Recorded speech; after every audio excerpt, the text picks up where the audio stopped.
Hello guys. Ayan. Magandang gabi. Ayan, busy-busy ang aking mga Junakis. Nagbubukas ng ng pangbenta niya. Mas excited pa isa, nagbubukas lang eh. Sa'yo ba yan? Meron ka dyan? Meron ka ata dyan eh. Yeah. Dami niya na. Ayan to. Ako ko lang ito. Baka may surprise ka dyan, Jermaine. Ang magbuksan. Ba? Ay, baka yun. Ano yan? At itong sa Temu, puro pang shipping to. Ito naman. Buka mo lahat. Puro pang Ito raw, iyan niya sa... Kasi babalik siya ron sa... Ang tawag mo doon? Yung sa Horizon Mall na last time na pinuntahan namin. Pupwesto uli siya. 5 months, no? Naka-register ka for 5 months. Bayad na yun. Yung 250. So, kailangan lagi siyang may ano. Ano yan? Case ni Kuya para sa slum. Oh, iso. Yun na, actually. Lupit. Ganda. Ano lalagay dyan? Yung mga slum. Mga may case. Ay, yung mga magaganda. Ganda. Parang gusto ka. Magkano bili mo dito? 30. Not bad. Kung yung original, mga taga 200 o 100 yun eh. Ganda. Ang cute. Ganda pa ng kulay. Matte black naman. Maganda rin yan ako sa table mo. Puti mo, di ba? Tapos black yan. So, 5 months siya naka-register doon. So, kailangan lagi siyang may pangbenta. Kaya ito, ipopwesto niya. Tapos sa binder, mga singles. Ayan. Ito, mga pang-live sell niya. Ano, kumikita ang kabuhayan ba yan? Solid. Solid. Ano yan? Ito yung binili kong collection. Sa'yo yan o pangbenta mo din? Pangbenta to. Actually, meron na siya yung Gengar. Magkano na yan? 2,000 na yun. Ano ba yun? Napa-grade mo? Hindi pa. Pinagrade niya eh. Kapag nagpag-graded, 2,000 na raw ang presyo. Pag card lang mismo. Nakuha niya lang ngayon sa ganito din, di ba? Sa singles. Singles nga ba o yung parang ganito yung binili mo nun? Singles lang. Isang box. Singles. Naswertihan niya. Bah. Ang patay ko card pa sila. Ano yan, tingin? BNA Kids. Cute. Mura yung bilhin eh. Puro packs yan. Puro packs din yun eh. 35 mga tayo. Excited isa eh, no? Meron ka bang hati dyan? Dami mga tayo din nabili ko. Okay na. Hindi mo alam kung gano'ng karami. Dahil ito eh, 25, 35. Pero parang dami. Magkano benta nila per piece? 5.75 lang. Ito, same to? Dito, 5.75, $6, $8. Tapos bebenta ko ng USD. Dapat iano mo yan, ililista mo mabuti. May spreadsheet naman. Spreadsheet. Wala talaga yung gusto ko dyan. Pakita ko kay daddy. Baka naman dear. Ano kaya lalagay ko? Nag-moist, pero hindi naman siguro. Di ba masisira yung card niya pag nag-moist na ganyan? Hindi naman siguro. Meron yung buong collection niya. Ayan. Uy, may meron ako na, di ba? Meron kami ng Squirtle. Ito. Nakuha Pero ito na. Japanese. Magkano yung ganyan? 20 lang. Mura lang pag Japanese. Baliktad sa Pilipinas, mas mahal yung Japanese eh. Stand dyan naman para sa display. Ano naman yan?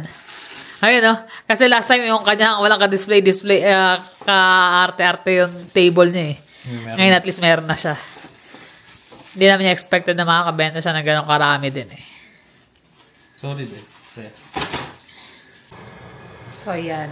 Habang nagkakalkal yung mga bagets dito, kanina nag-prep na ako ng ano ko. Lulutuin for tonight. Hapunan namin is Charlie Chan. So, pasta. Gagawa ko ng pasta. Tapos, garlic bread na lang siguro. Alam ko na ipakita ko na to noon. Pero dun sa mga nagtatanong ng mga recipe, gagawin namin is i-add namin sa title yung pangalan ng recipe. Para pag may hinahanap kayo, mas madali na siyang i-search. So, ito yung ginagamit ko sa Charlie Chan. So, chicken. Ano to? Chicken thigh boneless. Tapos, kinat ko siya ng strip. Tapos, garlic, onion, green onion, tapos mushroom. Sa mushroom, kung anong available, meron kayo pwede. Pero ako kasi mostly shiitake, pero naubusan ako ng shiitake mushroom at saka yung regular na mushroom.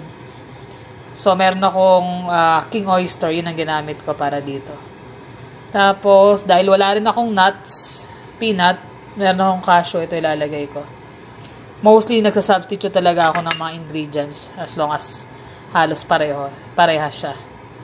Tapos, ang pantimpla ko is hoisin sauce at saka likamki na oyster sauce. Yan talaga yung gamit ko. Ewan ko ba, gusto ko talaga yung likamki na brand. Iba yung lasa niya eh. Tapos, chili flakes. Para ano to eh, medyo tamis, tsaka anghang. Tapos, peanut butter pala. Lalabas ko lang yung peanut butter.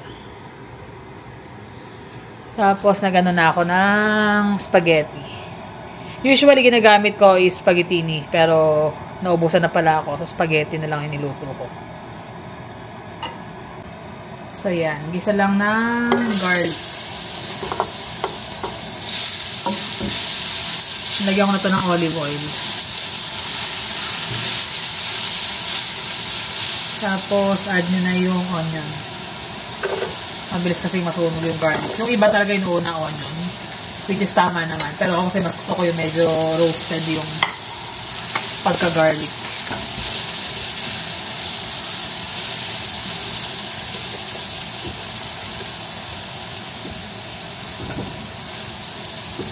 Mainit na yung pan ko kaya saglit lang maluto yung gulay. Tapos nyan, add ko na yung chicken. Kung wala kayong chicken thigh, okay lang. Pwede nyo naman gamitan ng chicken breast. So ayan, almost luto na yung chicken. Lagyan natin yung mushroom.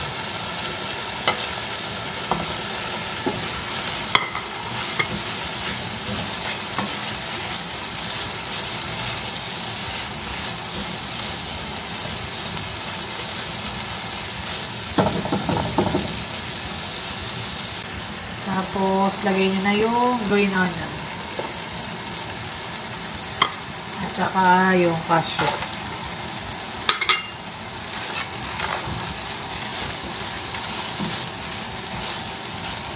Pwede nyo na rin lagyan ng chili flakes para ma-infuse na yung anghang nyo.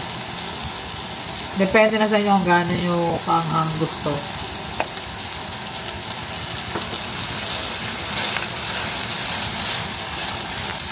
So, yan. Lagyan ng konting tubig. Para pagka ano siya sa pasta, medyo may sauce ng konti. Tapos naglalagay din pala ako ng konting dark soy sauce. Mushroom flavor. Bukod sa flavor niya, ano rin, extra kulay ba para medyo dark ng konti. Pero as in, konti lang. Tapos, peanut butter. Isang tablespoon ang nilalagay ko. Parang may pagkasate ang flavor niya. Tapos, hoisin sauce. May nabibiling garlic hoisin sauce. Okay din siyang gamitin.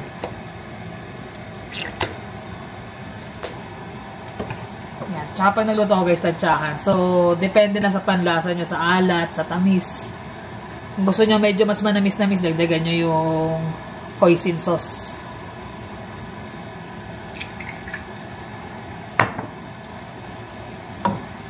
Mix lang. Hanggang sa mag-incorporate lahat ng flavor. So yan guys, ganyan dapat yung kalalabasan. Nagtitiken siya dahil sa peanut butter at saka dun sa hoisin. So, tingnan nyo lang kung okay na yung panlasa nyo dyan. Add nyo na yung pasta. Sa akin, okay na. So, ginagawa ko yung pasta, hindi siya, kumbaga al dente, hindi siya lutong-luto. Para pag in-add ko siya rito, masip-sip na yung pinaka-sauce.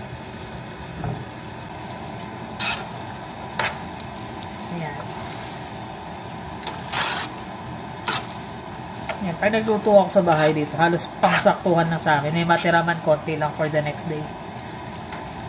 Kung sinong gustong kumain. Pero mostly isang kainan lang. Para wala masyadong tira-tira. Kaya mo lang siyang sip-sipin yung ano. yung pinaka-sauce. So, yan guys. Ganyan lang ka-easy. So, yan na guys. Yung finished product. Yan. So, gumawa na ako ng garlic bread. Ayun siya. Tulog? Kaya ba't matawag ako hindi sumasagot? Kakain na tayo. Yung dalawa mamaya na daw kasi nagla-live pa si kuya niya. Sabay na sila eh. Kami mauna na kasi 10 pa matatapos ang kuya niya. Charlie Chan. Tawag ni Kuya Louie. Jackie Chan. Ayan o. Chika time na tayo. Chika time. Yan na. Nakakain na. Ayan na. Magre-ready na matulog. Pahinga. Para mamaya tulog na. Ligo na lang, tas tulog.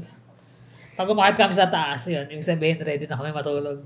Yan. Mabanggit nga lang pala namin yung tungkol doon sa mga nandito sa Canada na mga na hindi lang isa, dalawa o tatlo. Minsan may mga yung mga pasundot pa na trabaho eh. Ano yun? Napanood namin sa Omni News. Nakita namin yung totoo yun. Kasi, lalo pa ngayon. Dati, may mga gumagawa. Marami nang gumagawa nun. Kasi minsan, yung dati, hindi pa ganun katindi yung mga carbon tax, hindi pa ganun katindi yung mga presyo ng mga bilihin. Pero may mga gumagawa na nung time na yun. Kaya lang, ang nangyayari nun, yung sa mga kapwa natin Pilipino, kumukuha ng malalaking bahay. Sobrang lalaki na nangyayari, nagiging tulugan na lang nila. Ayun yung magandang sasakyan, magandang bahay. Pero kapalit naman, tatlong trabaho, yung oras mo sa pamilya mo, syempre. Sa pamilya, yung pag-uwi mo na matutulog ka na, maya gigising ka na lang uli. Nakakasuya yung ganun. Kami nga, actually, talagang yun yung namin pinag-usapan namin nung mag-i-start pa lang kami magtrabaho. Kasi nung una, syempre, yung lang namin, yung sweldo is parang minimum, ganun. Minimum lang ng konti. So, parang kulang. Tapos nagre-rent kami ng apartment. So, nangarap din. Talaga naman mangangarap ka na magkaroon ng sariling bahay, magkaroon ng sariling mga kagamitan o sasakyan. So, nag-uusap kami na maganda ba tayo ng trabaho na double job or paano gagawin natin? Kakayanin ba? Siyempre kami, hindi, ito yung budget natin, so kailangan natin pagkasyahin. Kaysa magtrabaho tayong dalawa. Actually, nag-double ka nun, di ba? Nag-double ako pero hindi siya yung iba kasi sa isang araw, 2 trabaho. 3 pa nga yung iba. Diba? Iba 3. Ako, may part-time ako pero once a week lang yun. Yung day off ko. Niya. Kasi 2 days off dito, diba? So yung isang off ko para doon. Pero yung time na yun, kinuha ko lang siya kasi nag-apply na kami ng mortgage. So para lang sure na meron kang extra, ma-aprobahan. So after na-aprobahan kami, tapos nagkaroon ng possession, nag-stop na ako. Kasi na-drive ka 40 minutes papunta. Saka malayo yun. Kung alam niyo yung Cochrane, from Cochrane to Calgary, medyo tapos outside na ng Calgary yun. Matarik pa yung pababa doon, so chinaga ako yun para lang dahil sa bahay. Pero after na na-aprobahan, stop na. Kasi nga, nag-build na kahit pa paano makahanap ng trabaho na maayos sa sahod.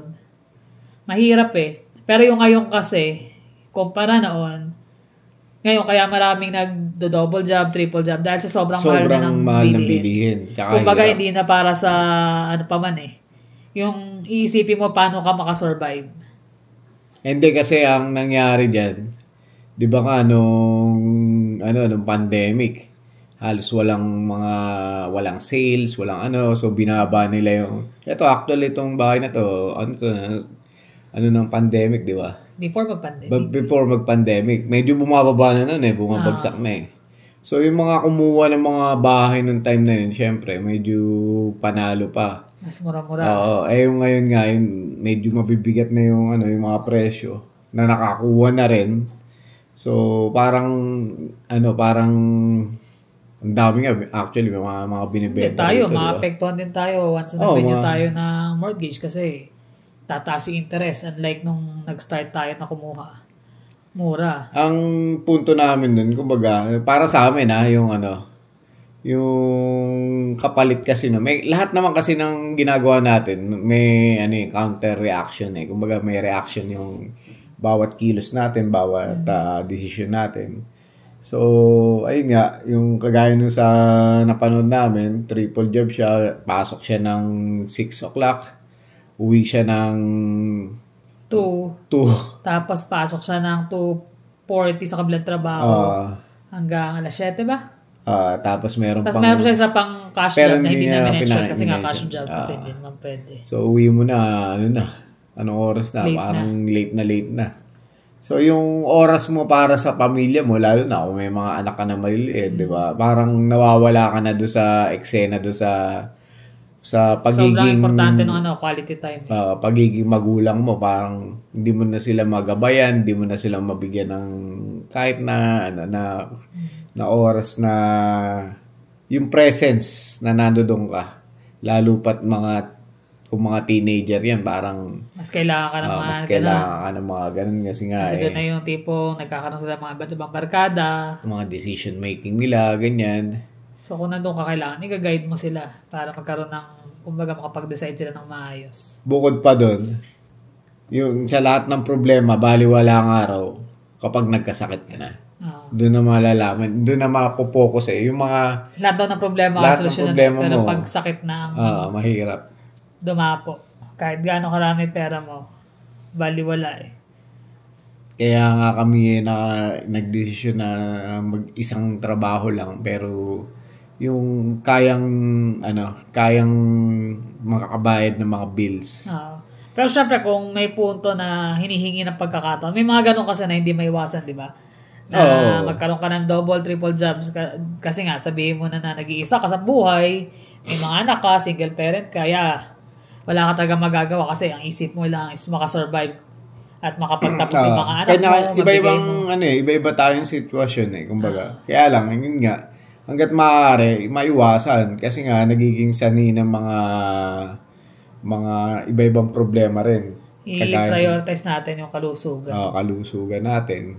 Yun yung pinakamabigat na magiging problema mo pag binawian ka na ng katawan mo Ayun nga lang, mapapansin mo, sobrang bilis ng panahon Parang isip mo, ilang taong ka lang nakaraan ngayon, parang biglang, ito na ba? Kahit kami, nararamdaman na rin namin yung sakit sa katawan, ganyan, pagod. Dati, baliwala lang, tuloy-tuloy lang, pasok. Pag nagdoon ka na sa edad na nagkakaano ka na talaga, masakit na yung ganito, masakit na yung ganyan. Mararamdaman mo na. Nagmamasahe ako. Masakit, mamasahe yung ganyan yung kamay. Sa kanya usually yung wrist tsaka yung mga dali-daliri. Kasi dahil nga, buong araw, hiwa. Sa akin naman yung likod. Tapos syempre may mga lifting. So hindi maiwasan. Actually si Jermaine nga, nakakaisip na baka gusto niya mag-culinary. Marami siyang option web design, culinary, electrician. Sabi na pag-isipan mabuti. Kasi yun yung magiging future mo yun Sabi ko, culinary maganda culinary, madaling maghanap ng trabaho. Ang problema, sabi ko, pag nagkakaedad ka na, hindi na Ang hirap na, kahit sabihin mo nasa opisina ka, hindi naman pwede nasa opisina ka lang. Magiging involved ka pa rin sa pagluluto, sa lahat ng bagay, time pressure. Yun nga yung sinasabi ko sa kanya na yung pagpili mo, yan yung isipin mo mabuti kasi kagaya sa mga web designer, yung AI, pumapasok na yung AI. So, medyo ma-obsolete na yung mga tao na nagde-design yan. Kumbaga, hindi na kailangan ng ganong karaming tao. Pero na masyado. Electrician pwede kasi manual yan Trade skill yan. Trade skill. Kaya lang medyo delikado nga lang sa kuryente talaga. Pero pag natutunan mo na naman, maganda kasi yung electrician, may damdaw sa kalkalin o kung ano. Sabi namin nasa sa'yo yan.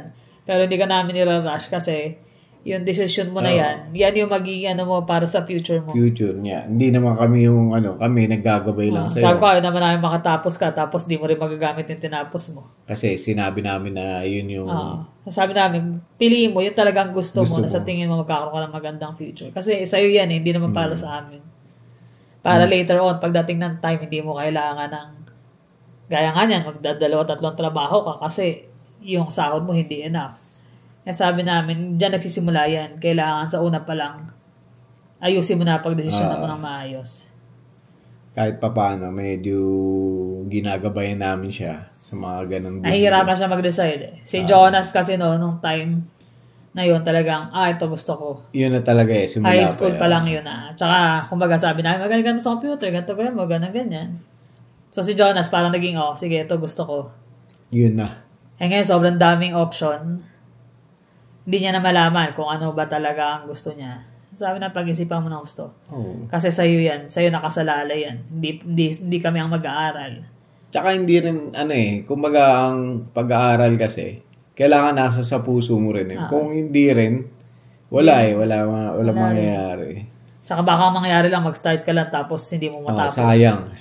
Tapos wala ka na naman ng panibago. Sayang yung yung panahon, sayang yung pera. Kasi, sabi ko nga sa kanya, piliin mo mabuti kasi ikaw ang babayad niyan.